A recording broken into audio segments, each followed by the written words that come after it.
History remembers him as the invincible warrior, the breaker of chains, the mountain lifter. But before the legends, before the wars, there was a mystery that baffled the gods themselves. A child born not just of flesh but of a celestial mistake, a desperate prayer, and a force so invisible yet so powerful it moves the very air you breathe.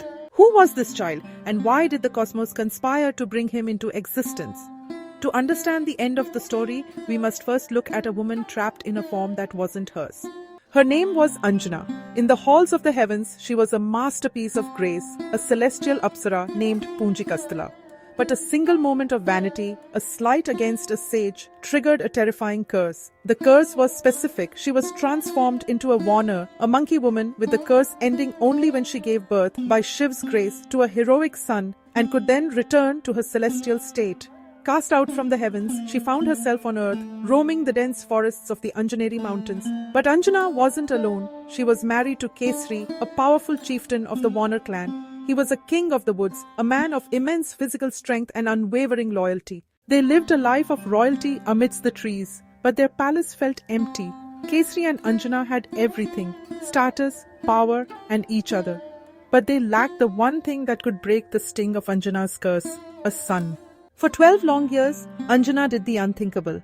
She didn't just pray, she entered a state of tapasya, an intense penance so powerful it began to heat the very atmosphere. She stood on one leg, motionless as a statue, surviving on nothing but the air. She wasn't praying to a king, she was praying to the supreme destroyer, Lord Shiv, demanding a son who would be immortal, a son who could never be defeated. But how does a mortal woman conceive a child of such cosmic proportions? This is where the mystery deepens. Far away in a kingdom of men, Ayodhya, a king named Dashrath, was performing a ritual of his own, the Putra Kamishti Yagya. A divine pudding, the payasam, was created to grant him children. A bird of prey stole a fragment of that divine essence. But as it flew over the Anjaneri mountains, something or someone intervened. A sudden violent gust of wind tore the pudding from the bird's beak. It didn't fall to the earth. It was guided. It was carried through the mist, through the trees, and dropped directly into the palms of the meditating Anjana.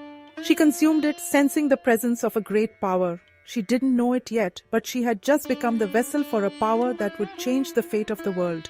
Soon, the child was born. He wasn't like other children. He was born with a golden glow, a tail like a lightning bolt, and a strength that defied the laws of gravity. But here is the secret the world often forgets.